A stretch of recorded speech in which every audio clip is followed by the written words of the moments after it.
8 लाख के कर्जे में दब के दिल्ली का एक पिता अपनी 5 साल की मासूम बच्ची के साथ से कूद गया।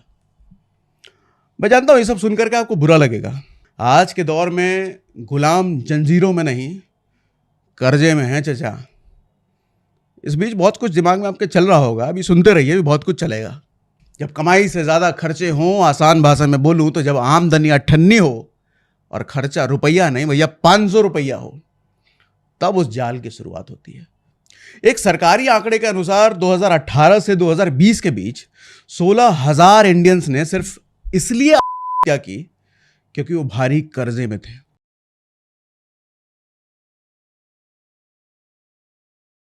देखो भैया, पहले ही बता दूं, आज का सेशन बहुत स्पेशल होने वाला है। बाकी सेशन बाकी वीडियो जैसा नहीं है ये।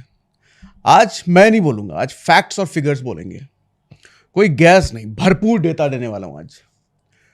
मुझे अक्सर लोग कमेंट में पूछते हैं कि भैया भारत की इकोनॉमी तो हर साल तेजी से बढ़ती जा रही है, पर हम तो वहीं के वहीं हैं, हम अमीर काहे नहीं हो पा रहे हैं। जरा हॉरोस्कोप चेक करके हमारा बताओ, हमारी कुंडली में कौन सा राहु बैठा है जो हमारे पल्ले पैसा ही नहीं आ रहा है। तो इस पर एक बात बताऊं भाई साहब, आपकी कुंडली में इसका जवाब नहीं है, आपकी फाइनेंशियल प्लानिंग में इसका जवाब है। आपका हॉरोस्कोप नहीं, हॉररस्कोप है। सच कहूं तो आपका भविष्य बड़ा डरावना है अगर ये सारी चीजें आपको नहीं समझ में आ रही तो। बुरा मत मानना, खुद अपने आप से पूछ कर देखो क्या रीजन है कि बढ़ती इकोनॉमी का बेनिफिट सिर्फ कुछ लोग ले पाते हैं और आप अभी भी 100 रुपए की कमाई में से 105 रुपए के खर्चे मैनेज करने में लगे हुए। असलियत तो यही है ना, कमाई 100 रुपए है, खर्चे 105, 110, 115। अरे कौन नहीं पूछ रहा है, उड़ाओ, जवानी का दिन है, ये सब दोबारा थोड़ी आएगा। क्या रीजन है कि आपके कुछ दोस्त अच्छा खासा पैसा बचा लेते हैं? कुछ तो होंगे ना जो आपको समझ में नहीं आ रहा होगा और आप उनको कंजूस कहते होंगे।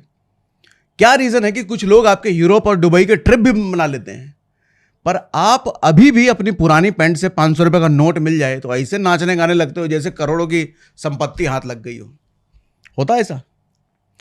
देखो भैया, सच सुनने का स्टेमिना हो तो आज ये पूरा वीडियो देखना, नहीं तो मैं कहूँगा अभी बंद करके चले जाओ उधर जो इंस्टाग्राम पे स्क्रॉल करते रहते हो ना, वही जो आप करते हो वो करने में लग जाओ।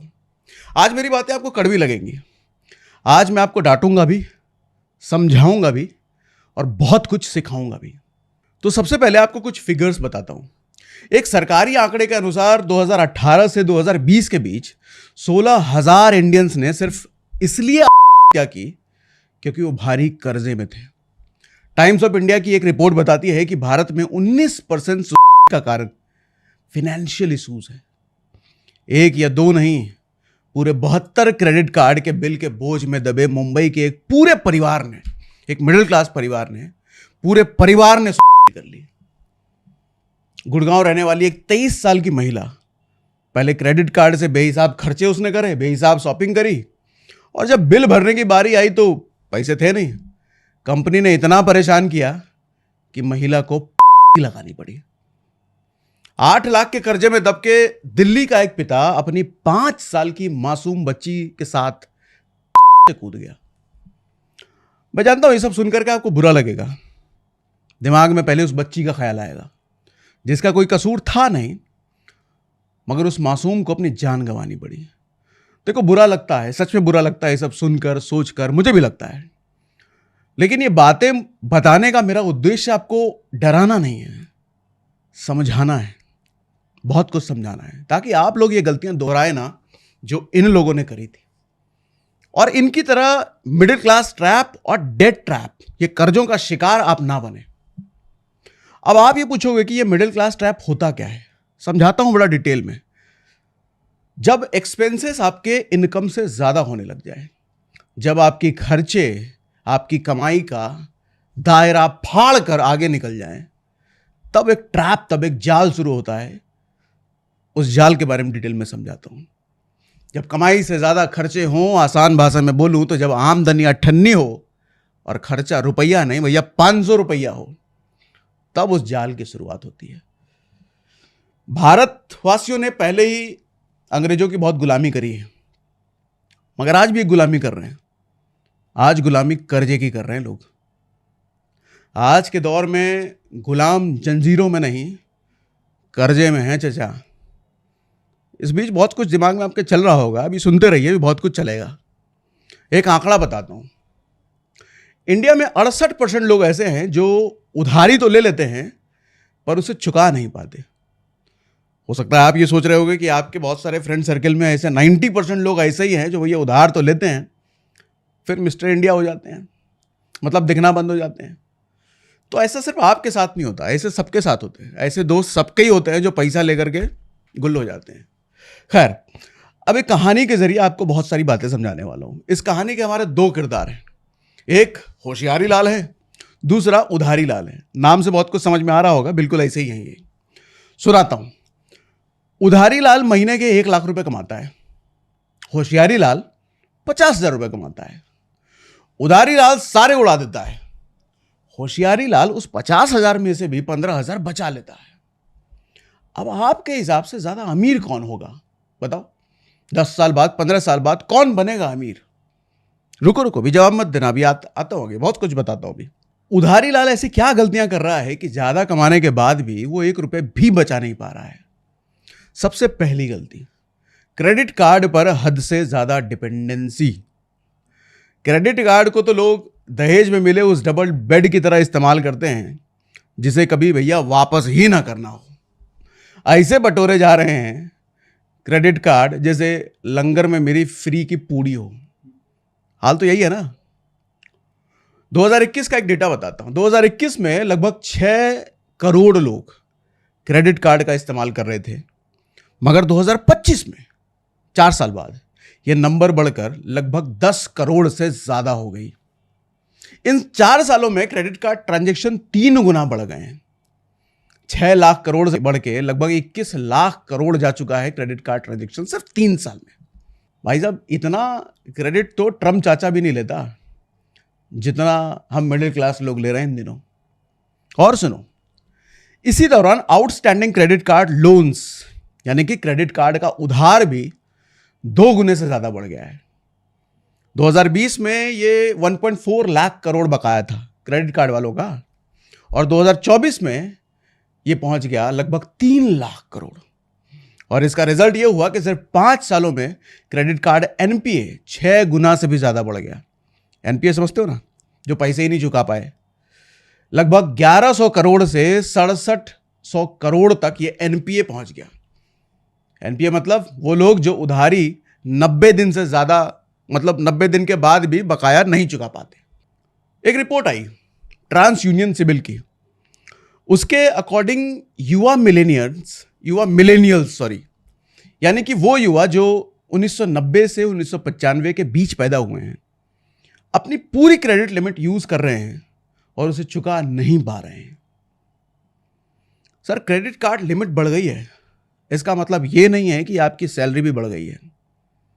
वो कंपनी वाले लिमिट तो बढ़ाएंगे, उनका इरादा है कि आप ज्यादा ज्यादा खर्च करो, क्योंकि वसूली तो आपसे वो कर लेंगे। वो लिमिट बढ़ाएंगे लेकिन आपको लिमिट यूज नहीं करनी है, अपने खर्चे नहीं बढ़ाने हैं। वो डायलॉग था ना मीम, बुलाती है मगर जाने का नहीं। क्रेडिट कार्ड का हाल ऐसा ही है, लिमिट पे लिमिट बढ़ाएंगे वो, लेकिन आपको यूसेज नहीं बढ़ाने हैं। एक और रिपोर्ट बताता हूं। 33% क्रेडिट कार्ड डिफॉल्ट 25,000 से कम रकम के होते हैं। ध्यान से समझना इसको, मैंने क्या कहा? 33% से ज्यादा डिफॉल्ट 25,000 से कम के रुपए के होते हैं। मतलब अगर 25,000 रुपए देने की भी औकात नहीं है तो क्रेडिट कार्ड लेते क्यों है भाई? 25,000 देने की भी अगर नहीं है तो क्रेडिट कार्ड क्यों? इसलिए पर्सनल फाइनेंस में एक बात अक्सर कही जाती है कि क्रेडिट कार्ड उसे ही यूज करना चाहिए जिसे क्रेडिट की जरूरत ना हो। मतलब क्रेडिट कार्ड उसी को लेना चाहिए जो क्रेडिट कार्ड का समय से पहले भुगतान कर पाए। इतने पैसे बैंक में हैं, उसी के लिए क्रेडिट कार्ड है। मगर आज लोगों का पर्पस अलग है क्रेडिट कार्ड लेने का। अरे सैलरी कम है, कमाई कम है, खर्चे पूरे नहीं हो रहे हैं, इसलिए क्या करो, क्रेडिट कार्ड ले लेते हैं। अरे बपौती, खर्चे देने पड़ेंगे भैया जो कर रहे हो महीने के।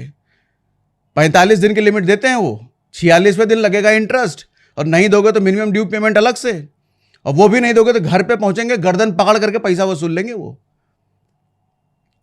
ये असलियत होती है क्रेडिट कार्ड की। अभी रिसेंटली मैंने पढ़ा कि एसबीआई कार्ड ने 20,000 क्रेडिट कार्ड डिफॉल्टर के खिलाफ कोर्ट में केस दर्ज कर दिए हैं। ऐसा ही बाकी बैंक्स भी कर रहे हैं जो पैसा नहीं चुका पा रहे हैं।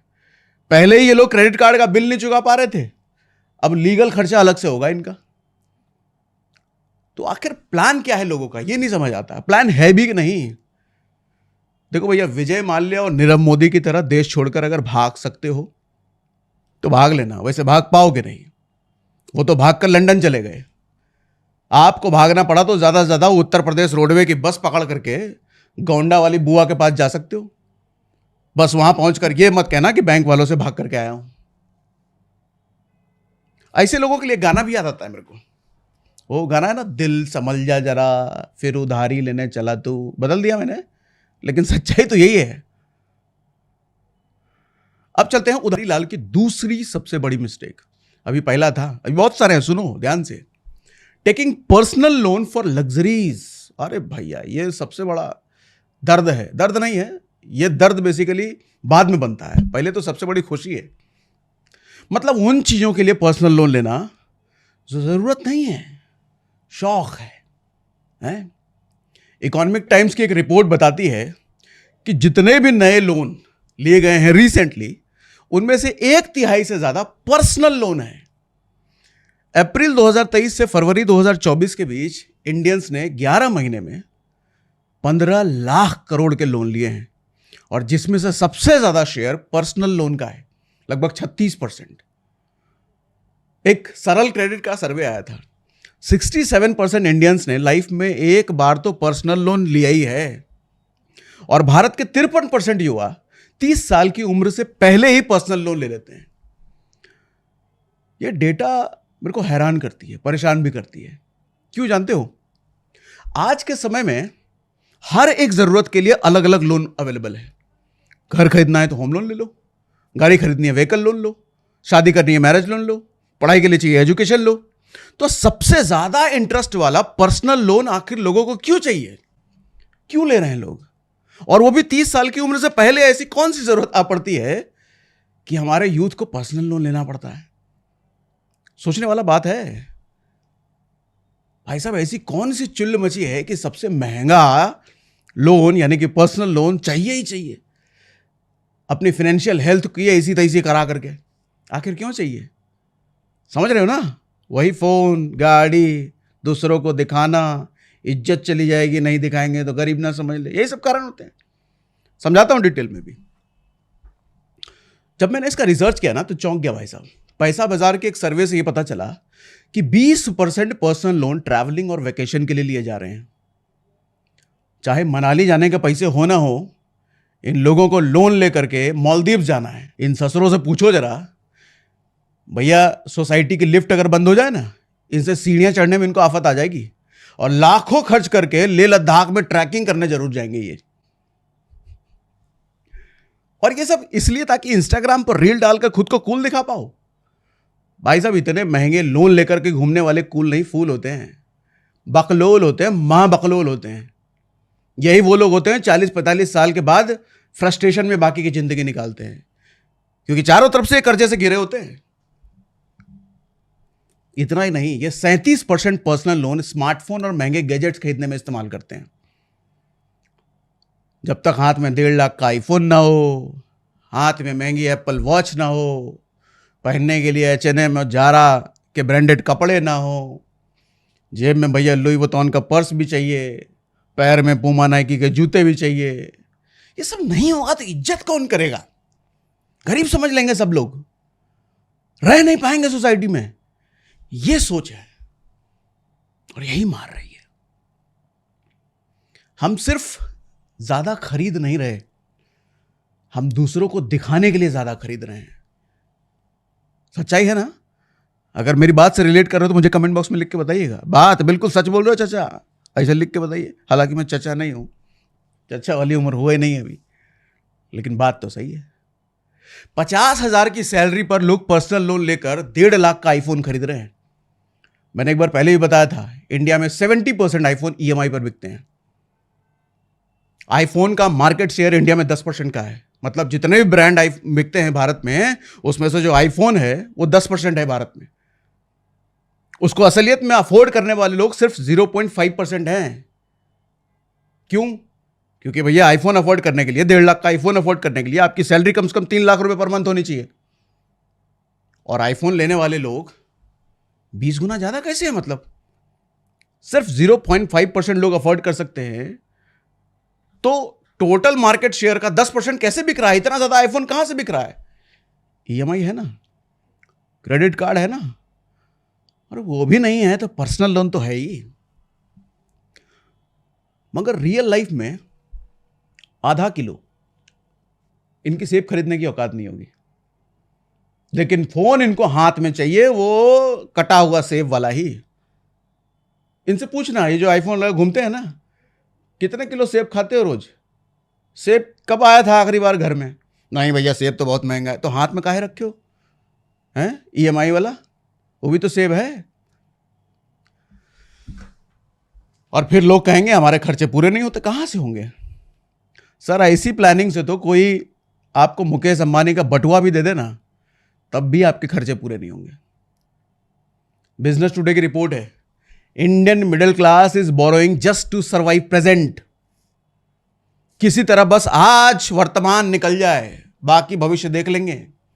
ये ऐसी फिल्में देख करके जिंदगी ना मिलेगी दोबारा, जवानी है दीवानी, अरे वो फिल्में बनाते इसलिए हैं कि ताकि आपको बेच पाएं। वो सपने बेचते हैं और तुम सपने खरीदते हो, और वो बेच करके अमीर बन रहे हैं और आप गरीब नहीं, उनके गुलाम बन रहे हो। गाना सुना ना, कल क्या होगा किसको पता, अभी जिंदगी का ले लो मजा। आज ले लो जिंदगी का मजा, कल जिंदगी ले लेगी आपके मजे, और लेती रहेगी जिंदगी भर। बस ऐसे गानों से बॉलीवुड का भैया आपका काट रहे हैं और आप कटवा रहे हो जिंदगी भर। अच्छा, एक और चीज के लिए लोग पर्सनल लोन ले रहे हैं, पता है किसके लिए? क्रेडिट कार्ड पेमेंट करने के लिए। हाँ, पहले शुरुआत में तो मजा आता है क्रेडिट कार्ड लेने में, उससे खर्चे करने में। जब दर्द बनता है तो पर्सनल लोन साथ देता है। मतलब लोन चुकाने के लिए एक और लोन, और उसे चुकाने के लिए एक और लोन। इसे ही कहते हैं डेट ट्रैप, कर्जे का जाल। देखो भैया, इतना ही शौक है, इतना ही खर्चे करने हैं, इतना ही चीजें खरीदनी है, मजे लेने हैं, तो नई स्किल ऐड करो, नई नई कमाई के जरिए बनाओ। क्योंकि लोन की छुट्टी कभी नहीं होती। 15 अगस्त को भी चलता है, 26 जनवरी को भी चलेगा, 2 अक्टूबर को भी चलेगा। तो ऐसे में कमाई को सिर्फ 9 से 5 क्यों रखते हो? उसको भी बनाओ ना ऐसा, ताकि संडे को भी कमाई आए, मंडे को भी आए, 2 अक्टूबर को भी आए, हर दिन कमाई आए। समझदारी तो उसमें है ना। पहले जमाने में लोग वसीयत में बच्चों को गोल्ड, कैश, प्रॉपर्टी देके जाते थे। आजकल बच्चों को लोग लोन देकर जाते हैं। लोन कौन सा? लोन के पैसे देकर नहीं, लोन चुकाने के लिए।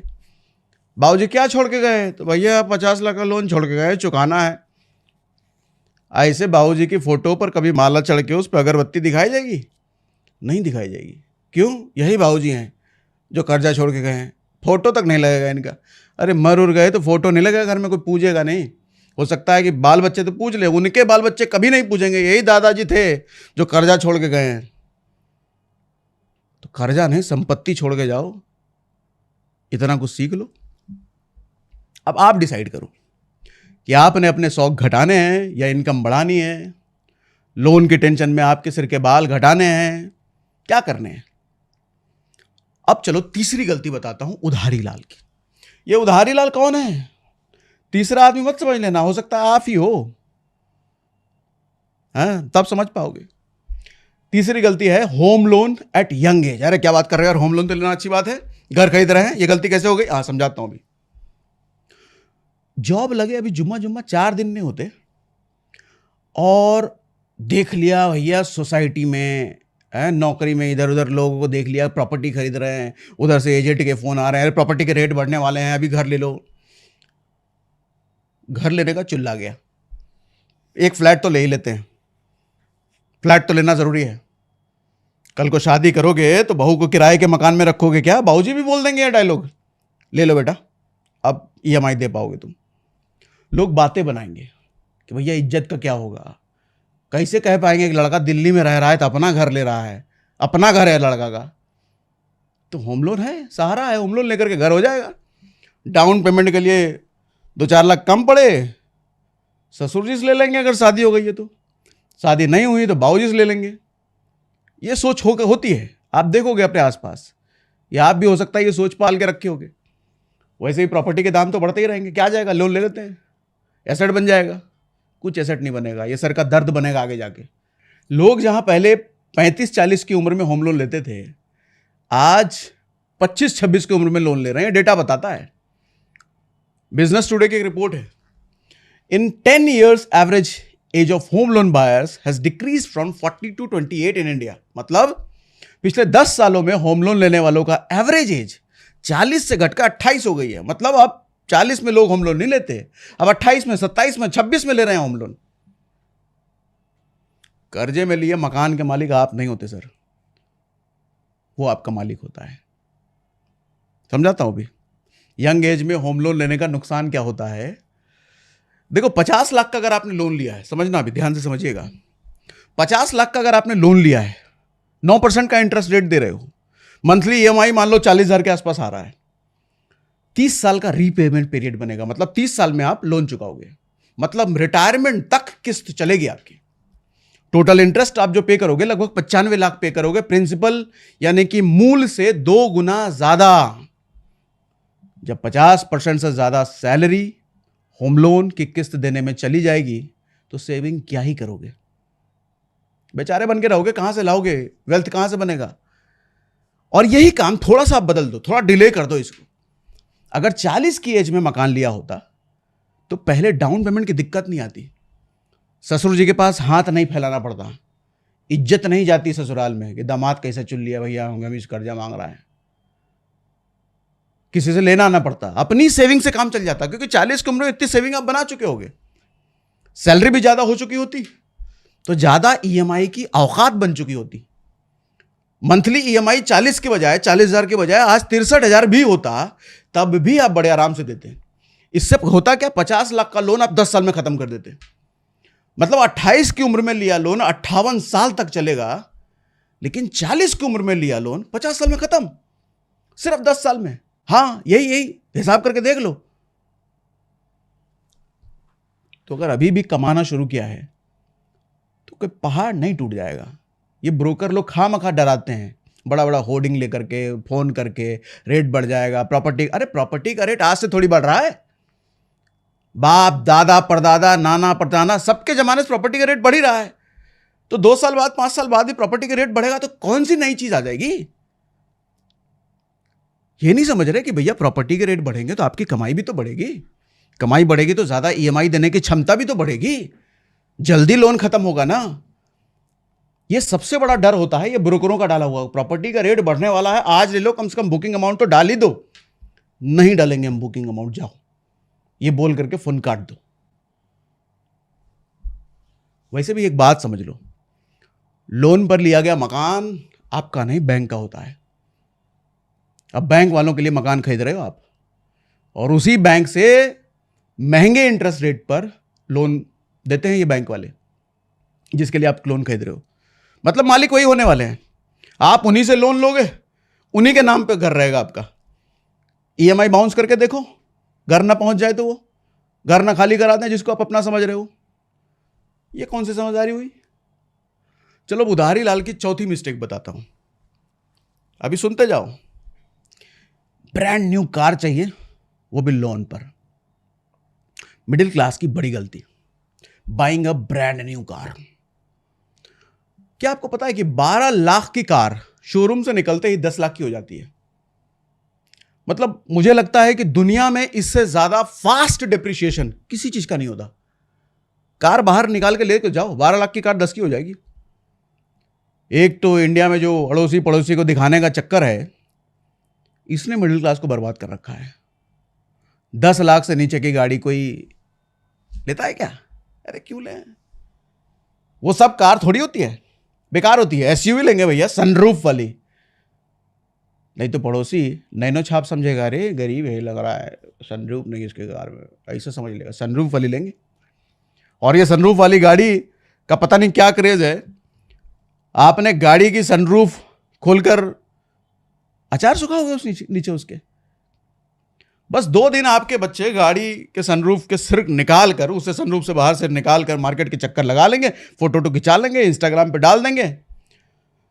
फिर बच्चों को भी समझ में आ जाएगा यार ये पागलपन कर रहे हैं हम। बट नहीं, टशन के चक्कर में हमको 2-3 लाख एक्स्ट्रा फूकने ही पड़ते, दिखाना है ना। पड़ोसी ने 4 लोगों ने सनरूफ वाली गाड़ी ले रखी है, तो हम बिना सनरूफ वाली कैसे ले लें? पैसे फूकने की इतनी चुल है तो दान करो, दुआएं भी मिलेंगी और आगे चल के कमाई भी बढ़ेगी, अच्छी गाड़ी ले पाओगे। देखो भैया, मैं ये नहीं कहता कि सारे खर्चे मत करो, करो खर्चे, लेकिन खर्चे से पहले औकात बनाओ। औकात से पहले शौक कर्जे की तरफ ले जाते हैं, और कर्जा ले जाता है आपको मानसिक बीमार बनाने की ओर। और एक मानसिक बीमार आदमी परिवार के लिए भी नुकसानदेह है और सोसाइटी के लिए भी, अपने बच्चों के लिए भी। वो सबका भविष्य खराब करेगा। ये कर्जा इतनी ताकत रखता है, सिर्फ आपका नहीं, आपके पूरे खानदान का भविष्य खराब करेगा ये। देखो, करो खर्चे, बेशक करो, अफोर्ड कर सकते हो तो करो, लेकिन प्रॉब्लम वहां आती है जब आदमी अपनी औकात भूलकर पीयर प्रेशर के चक्कर में ये सब करने लग जाता है। बंदे को लगता है नौकरी इसलिए थोड़ी कर रहे हैं, मेट्रो या ऑटो में धक्के खा करके जाएं। हम भी थाट से गाड़ी में जाएंगे, अपनी गाड़ी में जाएंगे दफ्तर। आप और आपका कलीग दोनों ईएमआई पर गाड़ियां खरीद के घूम रहे हैं। जिसको दिखाने के लिए आप गाड़ी लिया है ना, वो भी ईएमआई पर है। वो आपको दिखा रहा है, आप उसको दिखा रहे हो। मतलब वो आपको बना रहा है, आप उसको बना रहे हो। दोनों एक दूसरे को बना बना करके बनते चले जाओ, और आप दोनों इस बेवकूफ़ी का फायदा उठाकर, आपकी ये दोनों कौन कमा रहा है? बैंक। मिल रहा है उसको इंटरेस्ट। और कार वाली कंपनी, घर वाली कंपनी। एक रिपोर्ट के अकॉर्डिंग 2018 में बैंक ने 50,000 से ज्यादा गाड़ियां इसलिए जब्त कर ली क्योंकि लोग उसका लोन नहीं चुका पाए थे। गाड़ी नहीं लेंगे भैया, भले ही पहले साल में डिफॉल्ट करके बैंक को वापस करनी पड़ जाए, लेकिन लेंगे नहीं। अब सुनो, कार लेने का पर्पस अगर यूटिलिटी है तो सेकेंड हैंड कार में लेने में क्या दिक्कत है चाचा? आधे दाम में लो, इंश्योरेंस भी सस्ती पड़ेगी, किस्त नहीं, ईएमआई का टेंशन नहीं। बोर हो जाओ तो 5-6 साल में दूसरी ले लो, जब तक सैलरी भी बढ़ जाएगी थोड़ी। लेकिन सेकेंड हैंड कार लेने का नाम ही सुनकर कुछ लोगों के नाक चढ़ जाते हैं, जैसे गटर के पास से गुजर रहे हैं।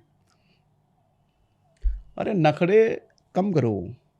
घर वाले भले ही हमें गोलू कहते हैं, मगर हम तो खुद को गौतम सिंघानिया समझते हैं ना। और सिंघानिया साहब सेकेंड हैंड कार में थोड़ी चलेंगे, इससे बड़ी इंसल्ट हो जाएगी,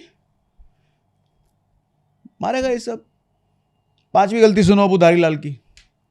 high EMI to income ratio. The EMI to income ratio for Indians is 61% in 2024. आपको अंग्रेजी का है बोल रहे हैं, हिंदी में समझाता हूं, सुनो। इसका मतलब EMI देने के बाद सिर्फ 39% इनकम बचती है लोगों के पास बाकी खर्चों के लिए। अब जब इतने सारे लोन्स लोगे तो ओवरऑल EMI तो बढ़ेगी। फाइनेंशियल टाइम की रिपोर्ट है, भारत के 40% जेनजी यानी कि युवा की 1997 के बाद जो पैदा हुए हैं, वो युवा की बात कर रहा हूं। ये वही युवा हैं जिनकी आधी जिंदगी इंस्टाग्राम पर जा रही है, उसी युवा की बात कर रहा हूं। ये सब के सब कर्जे में डूबे हुए हैं। अब ये एक लोन को चुकाने के लिए दूसरा लेते हैं, दूसरे को चुकाने के लिए तीसरा लेते हैं, जैसा कि मैं पहले बताया मैंने। और अपनी सैलरी के कॉन्फिडेंस में आकर जो आप बेहिसाब लोन ले रहे हो ना चाचा, एक बात याद रखो, जिस दिन बाबू नौकरी गई ना, खटिया खड़ी हो जाएगी। और जब से AI आया है, पिछले 2-3 साल से भयंकर ले ऑफ हो रहे हैं। सिर्फ अप्रैल में टेक इंडस्ट्री में, टेक्नोलॉजी के फील्ड में 23,000 से ज्यादा जॉब्स गई हैं।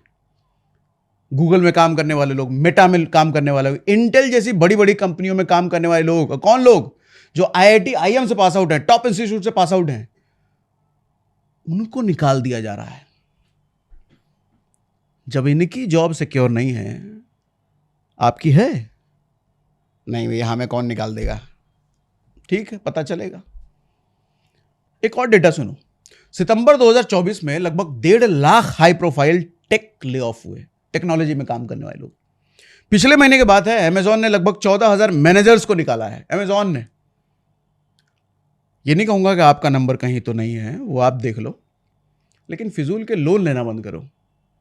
और अगर लो तो ये थंब रूल जरूर फॉलो करो कि total EMI should not exceed 30% of your net income. मतलब आपकी टोटल ईएमआई आपकी कमाई की 30% ही होनी चाहिए, या उससे भी कम हो तो और अच्छा है, नहीं तो डेट ट्रैप में फंसोगे, कर्जे के जाल में फंसोगे। याद रखो भैया, 100 रुपए की कमाई 30 रुपए की ईएमआई, ये फॉर्मूला कहीं दीवार पे चिपका लो। फिर से बोल रहा हूं, 100 रुपए की कमाई 30 रुपए की ईएमआई, बस फिर जिंदगी आराम चलेगी। ईएमआई आपको आजादी नहीं बल्कि आपके भविष्य को गिरवी रख देती है। छठा मिस्टेक बताऊं, उधारी लाल का छठा मिस्टेक सुना, तुरंत लोन देने वाली फेक एप्स के जाल में फंसना। सैलरी कम है, सिबिल स्कोर कम है, शौक तो बहुत है ना, पूरे करने हैं। अब अगर हमको बैंक लोन नहीं दे रहा है तो इंस्टेंट लोन एप्स है ना, जो आपके प्ले स्टोर में पड़ा है, ऐप स्टोर में पड़ा है, वो सब लोन देंगे आपको। अब सुनो रिपोर्ट क्या कहती है। ऐसी ये जो फर्जी एप्स होती हैं, इनसे लिया लोन 2024 में 49% ज्यादा बढ़ गया है। मतलब इतने ज्यादा लोग इन फर्जी ऐप से लोन ले रहे हैं। इनका नुकसान क्या होता है समझाता हूं। 10 करोड़ से ज्यादा इंडियंस ऐसी ऐप से लोन ले चुके हैं अब तक।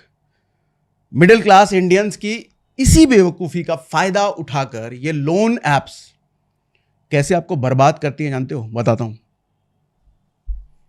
हर महीने 2 लाख इंडियंस इनके जाल में फंसते हैं। ये अनसिक्योर्ड लोन देकर के आपको पहले तो लुभाती हैं, मतलब कुछ भी गिरवी रखने की जरूरत नहीं है, आप बस पैसे ले लो इनसे। ये कहेंगे लोन भैया लो, सिबिल नहीं है क्या दिक्कत है, लोन लो हमसे। अब आप बोलोगे भैया कुछ भी गिरवी नहीं रख रहे हैं, लोन दे रहे हैं, तो इसमें दिक्कत क्या है? इंटरेस्ट तो ले ही रही है, इंटरेस्ट हम दे रहे हैं, तो समझो दिक्कत क्या होता है। इन एप्स में सबसे बड़ी प्रॉब्लम क्या है जानते हो? इनको फ्रॉड क्यों कह रहा हूं मैं जानते हो? ये एप्स डेलिबरेटली उनको टारगेट करती है जिनका सिबिल स्कोर कम है या खराब है। ये चाहती है कि आप लोन डिफॉल्ट करो और फिर आपसे 60% से लेकर के 500% तक इंटरेस्ट रेट वसूला जाता है। बोलने गड़बड़ी नहीं हुई मेरे से? 500% इंटरेस्ट वसूला जाता है आपसे। इसीलिए मैंने फ्रॉड बोला इनको। लॉगिन जैसे ही करोगे इन एप्स में, आपकी फोटोज और कॉन्टैक्ट्स का एक्सेस ही सबसे पहले ले लेते हैं। वो कहते हैं ना अलाउ करो, और आप तुरंत अलाउ कर देते हो। वो पहुंच गए आपकी गैलरी में, और जैसे ही कोई ईएमआई आप डिफॉल्ट करो, ये एप्स आपकी और आपके पूरे परिवार की फोटो को मॉर्फ करता है। मॉर्फ करने का मतलब ये एडिट करके ऐसे भद्दे तरीके से बना देगा। सोचो परिवार में मां बहन कोई भी हो सकती है, उन फोटो के साथ ये क्या क्या कर सकता है, आप समझदार हो। और फिर उनको वायरल करेंगे ये, और फिर उसी के कॉन्टेक्स्ट में फैला देते हैं। मतलब जिसने लोन लिया है उसी के कॉन्टेक्स्ट में फैला देंगे। यहां तक कि उसके दफ्तर में गुंडे भेजकर उसके बॉस और कलीग्स के सामने धमकाया भी जाता है। अब इन लोन एप्स के जो उत्पीड़न है, जो परेशान करते हैं, इसके कारण अब तक सैकड़ों इंडियंस ने क्या किए हैं। डेटा है ये, अभी रिसेंट का घटना है ये। आंध्रा के एक इंसान ने इस ऐप से लोन लिया था।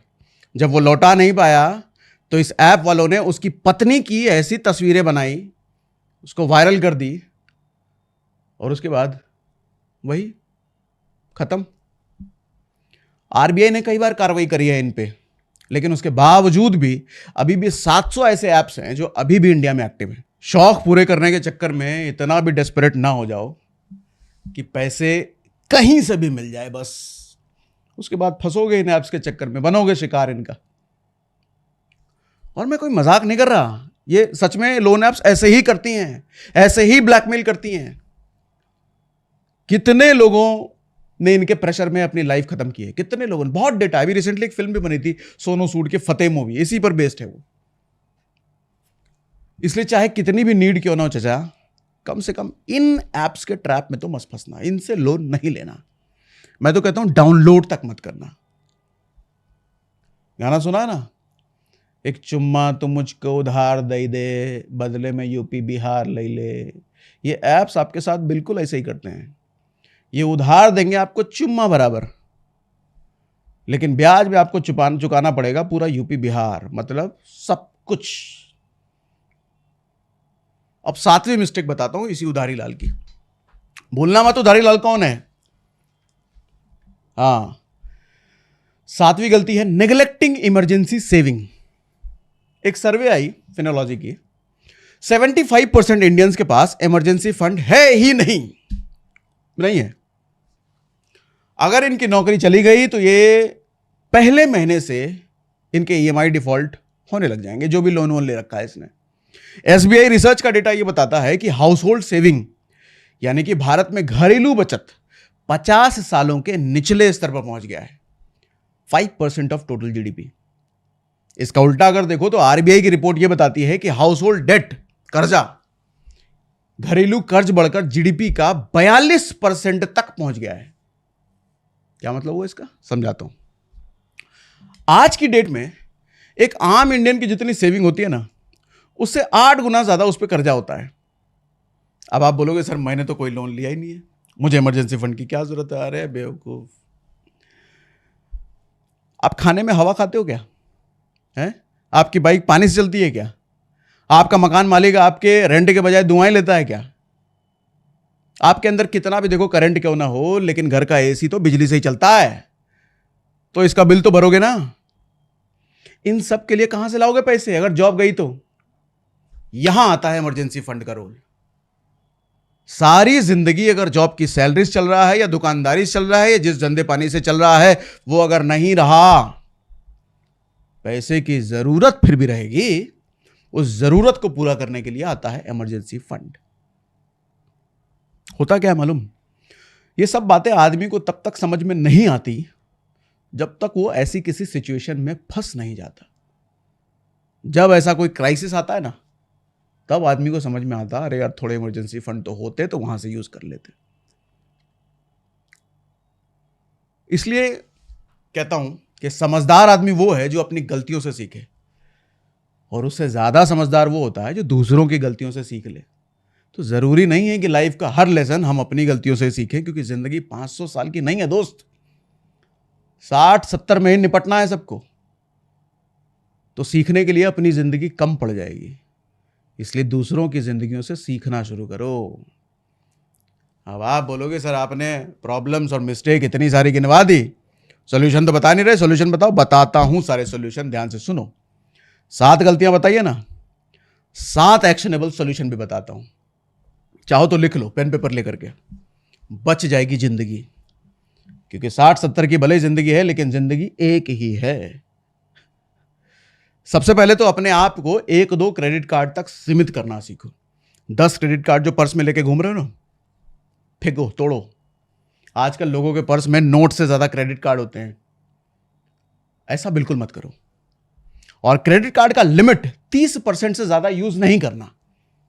याद है ना, बुलाती है मगर जाने का नहीं। ये क्रेडिट कार्ड वाले बुलाएंगे आपको लिमिट दे करके, बढ़ा करके। इससे आप ज्यादा खर्चे करने से बच जाओगे और टाइम पर अपने क्रेडिट कार्ड का बिल रीपे कर पाओगे। दूसरा, 3 साल से ऊपर चलने वाली ईएमआई बिल्कुल नहीं चाहिए, लेना ही नहीं। गाड़ी की ईएमआई 5 साल 7 साल के लिए मिलती है ना, मुझे 3 साल से ऊपर नहीं चाहिए। अगर गाड़ी के लिए लेना है तो कोई भी ईएमआई मेरे 3 साल से ऊपर नहीं होनी चाहिए, एक्सेप्ट होम लोन, वो तो लंबा होता है। तीसरा, लाइफस्टाइल इन्फ्लेशन से बचो। ये कौन सा इन्फ्लेशन आ गया? ये वो इन्फ्लेशन है कि जब आपकी 25,000 की सैलरी 30,000 की हो जाती है तो आपका फोन बदल जाता है, आपका घर बदल जाता है, कपड़े का ब्रांड बदल जाता है। ये वही इन्फ्लेशन है। गाड़ी या नया फोन लेना जरूरी नहीं है भैया जब आपकी कमाई बढ़े।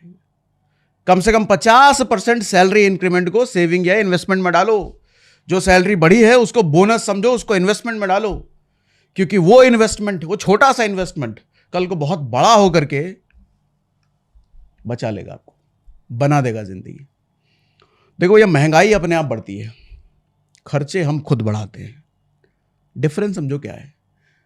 महंगाई रुकने वाली नहीं है, बढ़ती रहेगी, सदियों से बढ़ रही है। उसे रोकना हमारे आपके हाथ में है ही नहीं।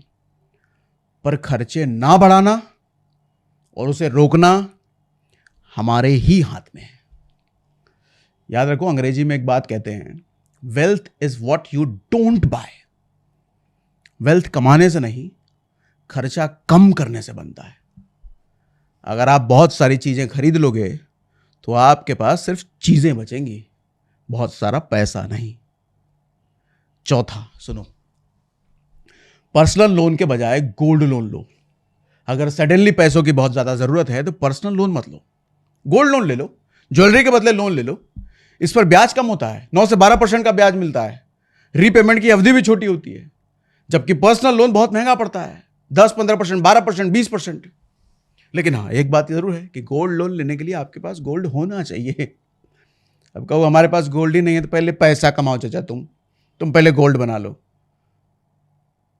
होनी चाहिए ज्वेलरी, ऐसा ना हो कि माँ के ज्वेलरी उठा करके लोन ले लो, ऐसा भी नहीं करना। पांचवा सुनो, डबल यूटिलिटी रूल बनाओ, यानी कि वही चीजें खरीदो जो दो काम करे।